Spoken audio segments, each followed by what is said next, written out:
प्रपन्नपारिजाताय तोत्रवेत्रैकपाणये ज्ञानमुद्राय कृष्णाय गीतामृतदुहे नमः. Om. Dear friends, welcome to the study of Gita.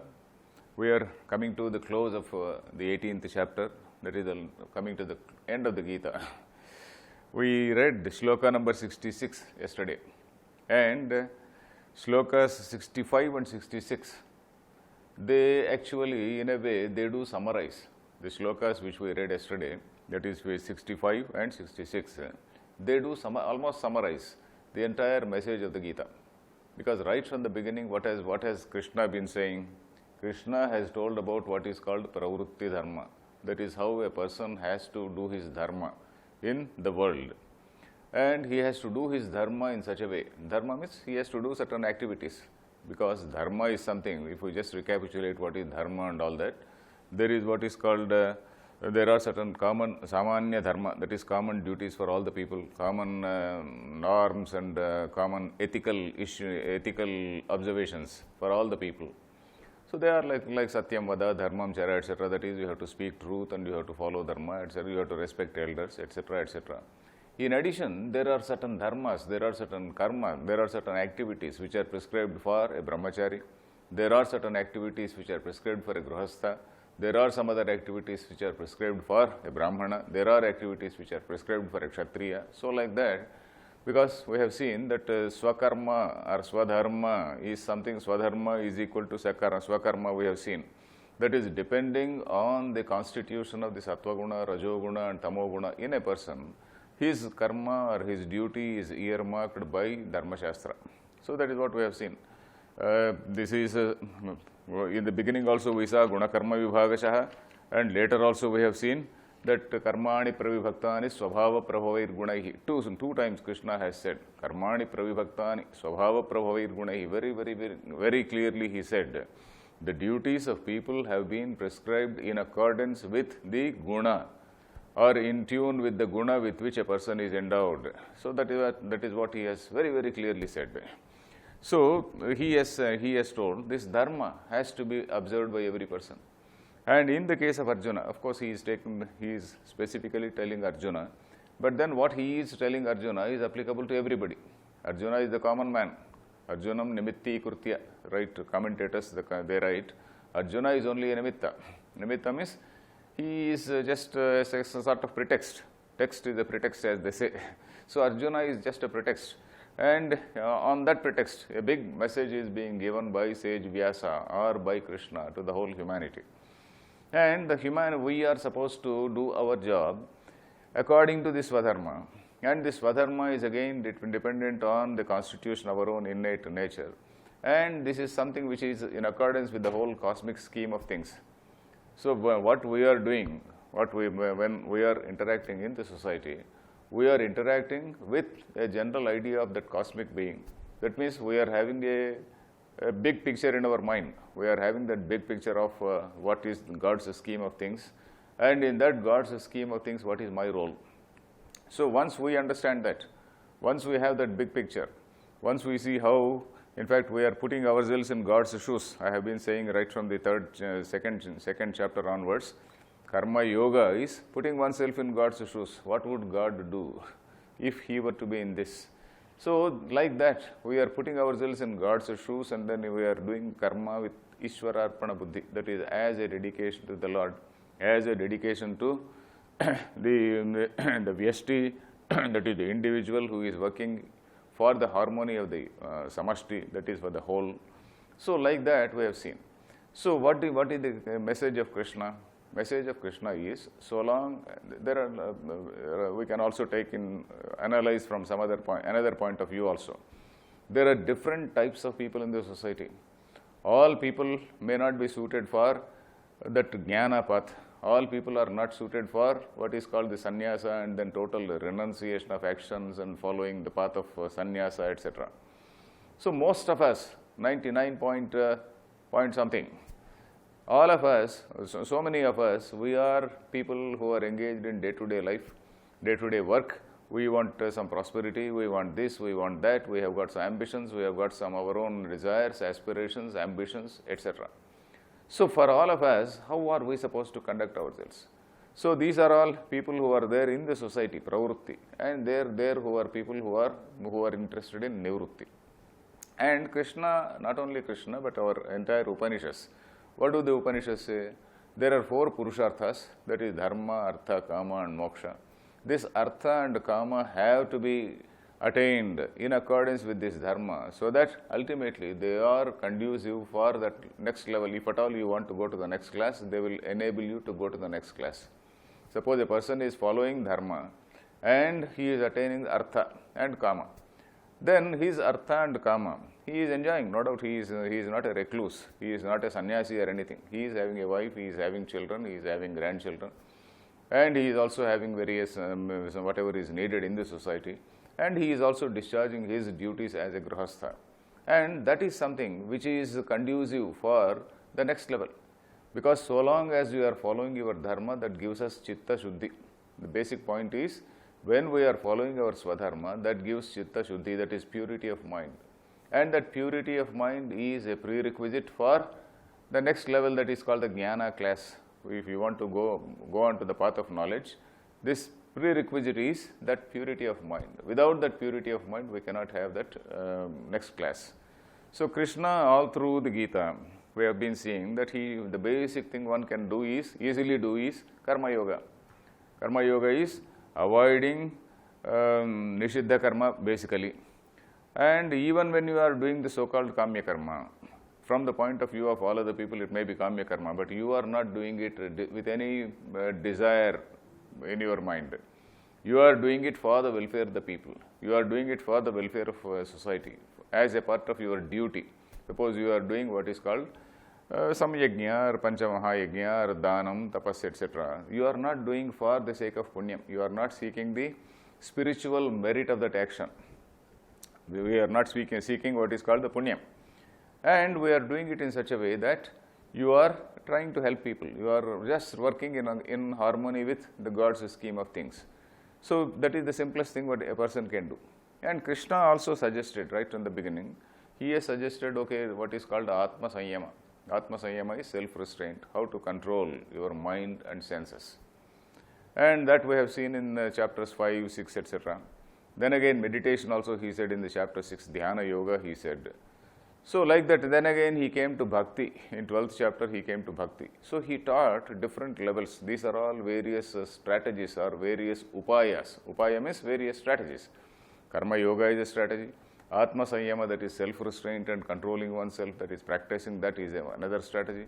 Concentrating our mind, that Dhyana Yoga, concentrating our mind, again that is another strategy. And fixing our mind on some sort of God form, that is Vibhuti Yoga, and then again later Vishwarupa Sandarsana Yoga and Bhakti Yoga. So on some Saguna form, as we said. Saguna form we have discussed. So that Saguna form, that is God with some name and form. So that is the next step for knowing the supreme reality. So like that, Krishna has given various steps. So that is what has been mentioned in this 65th shloka. Basically, when he said, Manmana bhava madbhakto madhyaji mam namaskuru, when he said Manmana bhava, then when he said Manmana bhava, he is talking about Dhyana Yoga. Madbhakta, he is calling Bhakti Yoga. Madhyaji, he is talking about Karma Yoga. I explained all this yesterday. So I am just skipping, I am just trying to recapitulate. Then in the next shloka he said Sarva Dharman Parityajya. When he is talking about Sarva Dharman Parityajya, we should not misunderstand the shloka that Krishna is saying, no, don't worship any other god, worship me only. Krishna is not saying like that. Krishna is only saying that Sarva Dharman Parityajya. So it means you just keep in mind the knowledge of that supreme reality. Just leave all other things, leave all other petty pursuits, and try to keep that mind keep in mind the knowledge of that supreme reality only.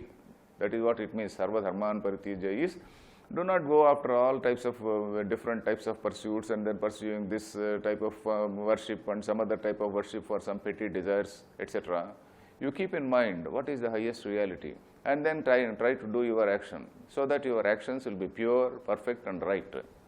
So that is what he has been saying in these two shlokas, 65 and 66. He almost summarized what all he said earlier. Then 67, from 67 onwards, there is no further instruction to Arjuna. It is only Krishna is saying, oh, this message which I have said now is applicable to all the people, not only to you. Here Krishna is saying this message is applicable to all. It is universal. It is universally applicable. For example, a person, in whatever religion a person may be, there is a duty which is assigned to him in a particular in that particular status or strata in which he is, and that duty he has to perform. He has to perform without any sort of selfish motive. It does not mean that whenever we talk about karma yoga, we have to remember that Krishna is not talking about your livelihood activity.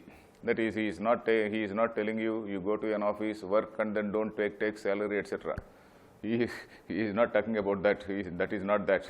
He is talking about ethical actions where the human being is having an interface. So such ethical actions may be there even in your office work. Suppose you are dealing with a file, and for dealing with that file you are getting salary from the government. You take salary. But then when you are dealing with the file, suppose you are expecting something from the person who is involved, that is unethical. So that is what we have to see. So when you are trying to do some mischief, so that is unethical. That is going beyond your work. So you have to do your work in such a way that you have to do your job in a very, very perfect manner. And in addition to that, there are mentioned other activities like yajna, dhanam, tapas, etc. So those things, so all those things, they don't pertain to only one religion, they pertain to all religions. So that is what Krishna is going to say. We will just take a break and come back.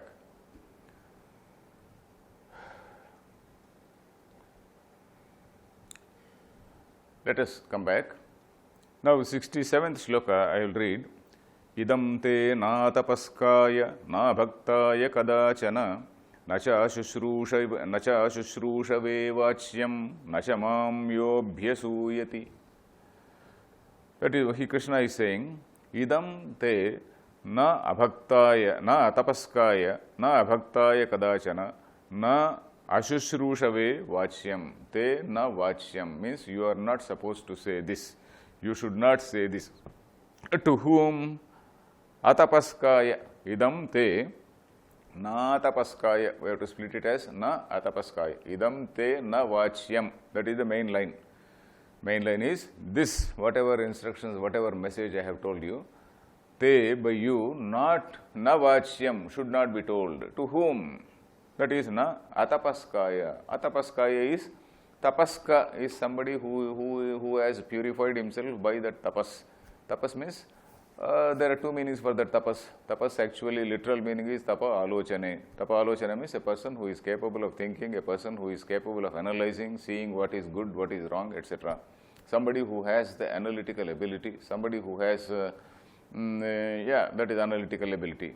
Then the second meaning of tapas is, we have to go back to the earlier chapters where he was talking about sattvika tapas, rajasa tapas, tamasa tapas, etc. Basically about the austerities. In fact, regarding tapas, Krishna has told six shlokas. That is vachika, kayika, manasa. Regarding speech, action and mind. 3 shlokas. Then again sattvika, rajasa, tamasa. So 6 shloka on one small subject called tapas, on one topic called tapas. So it shows how much importance Krishna has given to this tapas. That is our own sattvika behavior, our own austerities, the way we have purified ourselves. A person with a purified mind, only he has to be told, pure mind, and not somebody who is in a very dirty frame of mind. Even if you tell, it is of no use. It will not register in his mind. It will just go. It is just a waste of time. So idam te na tapaskaya, somebody who is devoid of tapas, that means who has not purified his mind by virtue of austerities, that is, he has not controlled his mind.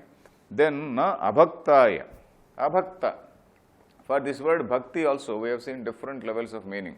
Bhakti, finally what Krishna was saying was, bhakti is knowing a particular thing correctly is what is called bhakti. Knowing this, having a correct idea or understanding the God in a correct manner as it is bhakti. If I understand God that, okay, my village God is the only supreme reality, then my knowledge is very, very limited. So when if I want to know what is that supreme reality, I have to come out of all our earlier limitations. I have to come out of my limitations and think of what is that supreme thing. So that is what is bhakti. Bhakti is, that is the interest in Atma Jnana, let us say, interest in Atma Jnana. Then idam te na atapaskaya vachyam. That means a person who has not purified his mind, you should not tell.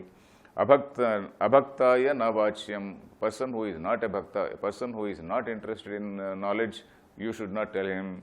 Then nacha ashushrusave. Shushrushu means somebody who wants to listen. Shushrusha is a desire to know. Desire to shushrusha. Shushrusha actually is shrotum ichha shushrusha. In Sanskrit, that is what is called sananta pratyaya, sanantam.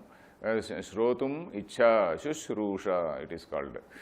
What is that? Shushrusha is a desire to listen. So Shushrusha, if I am having Shushrusha, I go to a teacher. Then I request him, sir, what is the meaning of this, etc. So somebody who approaches, somebody who really wants, so we have to teach. Na ashushrushabe, somebody who is not at all bothered, somebody who is totally indifferent. So you should not teach, it's a waste of time again. Nacha ashushrushabe vachyam. Then nacha, and also to one somebody, mam yaha abhyasuyati. Mam yaha abhyasuyati means somebody who is not interested in knowing me, who is not interested in knowing about me. And also who, me means he is not referring to himself as Krishna. Krishna, whenever he says aham, he is not referring to Krishna, he is referring to what is called what we call the supreme God or supreme reality. Mam yo abhyasuyati means somebody who is just not bothered to know what is supreme thing. He is just bothered, he is only bothered about his own small yajna, he is only bothered about his own karma, etc. Because we find people, they may be religious people, but then they are not interested. All these religious people, they go, okay, they go to a temple, they worship this, they worship that, and then they have got so many desires and whatnot. But then we may not be having a desire to know what is reality, a desire to know what is truth. So somebody who is na abhyasuyati. Asuya, again, one more step is there here. Asuya is, the definition for the meaning of asuya is guneshu dosha vishkaranam asuya. That is, even when somebody is good, somebody is saying something right, you are not willing to listen to that. In the sense that not that you are not interested, but then you feel that is totally it is totally faulty, or somebody who is talking some nonsense, and a person who is having a hostile mind, not a very receptive mind, or negative thinking. So somebody who is talking about God, or somebody comes and says, hey, what is all this stupid thing, etc. So that is asuya. Asuya is guneshu dosha vishkaranam, or whatever Krishna has said in these things, in these earlier passages, saying that it is all nonsense, etc. So to such a person, you need not bother. You need not bother to convert all the people in the world.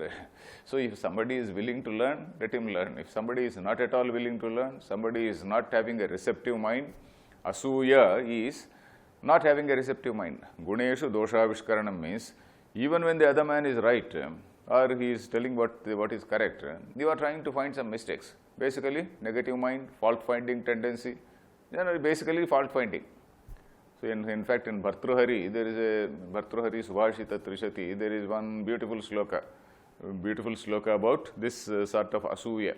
Asuya, that is, there is a sloka called Jadyam Hrimati Ganyate Vratashuchau Dambha, etc.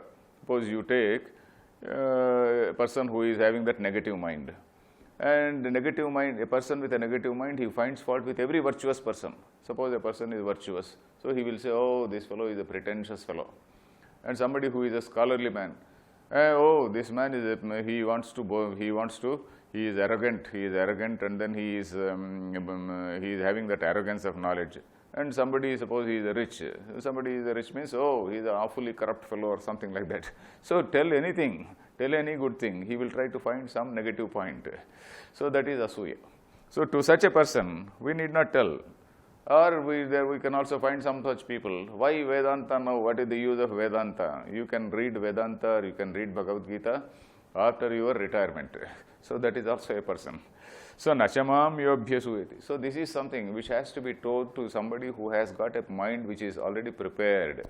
Somebody who has done some little bit of tapas, the human being is supposed to, in fact, those 6 shlokas relating to tapas, we have to read again and again, so that those 6 are basically for self-improvement. Not only those 6, but all the shlokas. But then, if you want to know about tapas, those 6 shlokas, we have to read again and again and practice them, so that we purify our own minds. Then the next shloka is also saying, now he is telling about what is called phalashruti. Phalashruti, at the end of usually at the end of all these texts, like Ramayanam, Bharatam, or some various Puranas, etc., there is what is called phalashruti. Phalam means the result. Shruti means you are telling about that. He is telling about what is the phalam, what is it you are going to get by reading this. So phalashruti, usually they say, okay, if you read this every day, you will be staying in Brahmaloka. If you read at least a few chapters, you will go to some Devendra Loka. If you read at least a few lines, you will reach you will have a next good janma, etc., etc. Depending on the quantum of hard work, you are going to get some good loka. So that is what is phalashruti. So, and usually you have for all books. But here, for though these 18 chapters are called Bhagavad Gita, Krishna is still telling this phalashruti.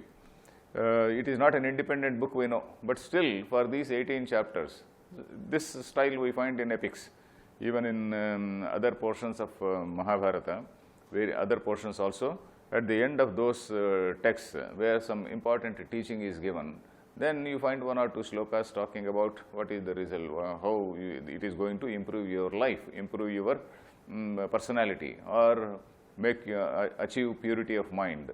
So that is it. So this 68th shloka, ya imam paramam guhyam madbhakteshvabhidasyati bhaktim mayi param krutva mame vaishyatya samshayah. Ya imam paramam guhyam. Ya is yaha. Yaha means the person who. Yaha imam paramam guhyam. Yaha, that visarga is missing, it will disappear because of the sandhi. Yaha plus imam becomes ya imam. Ya imam paramam guhyam. This highly guhyam, this word we have come across so many times earlier. Guhyam does not mean you have to protect it and you have to keep it with you only, not tell others, etc. It has to be told to deserving people, like what is told in the earlier shloka. Deserving people again does not mean a people of a particular community or anything. Deserving people, this word guhyam can be misinterpreted that way. It does not mean that. Krishna has made already very clear. Tapas has to be there, bhakti has to be there, shushrusha has to be there, and also open-mindedness has to be there. One should not have that asuya. So all these qualities are to be there. So ya imam paramam guhyam madbhakteshvabhidasyati. So a person who tells this entire thing, who teaches this among my own bhaktas. Bhakta means, as I said, bhakti is somebody who is having a desire to know what is that reality. So madbhakteshu, we can say mumukshu. Mumukshu is somebody who is having that interest to know what is that moksha and also attain that moksha. Mokshe ichha is mumuksha. Then bhaktim mayi param krutva mameva aishyati. So mayi param bhaktim krutva. That is, a person who teaches this to others, he is actually my great bhakta. He is my parabhakti. He is showing parabhakti towards me. Because, first of all, he has to have some idea of what I am. Suppose I am teaching this Gita. And when I am teaching this Gita, I should have an idea about what is this reality, supreme reality, etc. So, by knowing that, and by trying to tell others also, I am doing not a favor to the Lord, but I am being a good bhakta. I am being a good bhakta, param bhaktim krutva. So parabhakti is this, that is knowing a thing as it is. All other bhaktis are secondary. Suppose I donate 1 lakh rupees to a temple, or suppose I donate something else, or I pour some 100 liters of ghee into the fire, or I pour some other thing into the fire and then to perform a great yajna. All those things, they may be there. We have seen all the result of all those things, Dravya Yajna, Tapo Yajna, Yoga Yajna, etc. in 4th chapter. Swadhyaya Jnana Yajnasya. So the Jnana Yajna mentioned in the end of that shloka, Jnana Yajna is the highest. So that Bhaktimmai Param Krutva.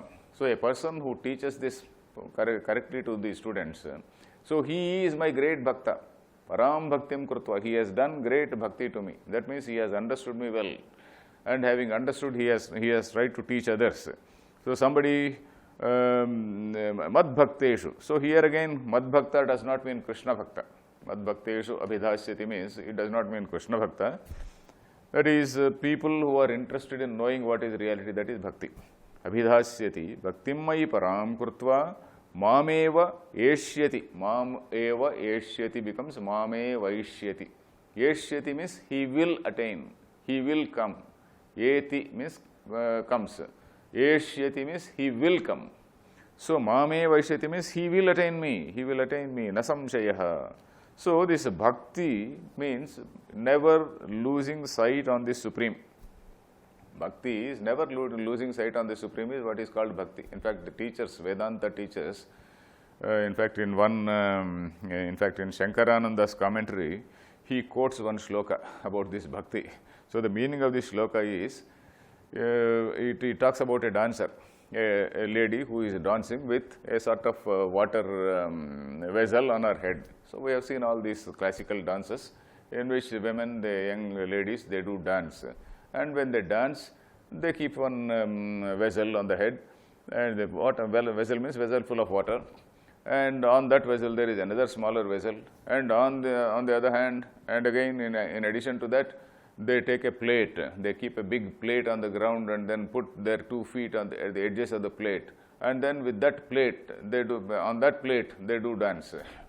Then when they are doing all that, their mind has to be there on this. Whatever dance may be doing, whatever hand movements they may be doing, there is no other leg movement and sometimes they may not be doing both.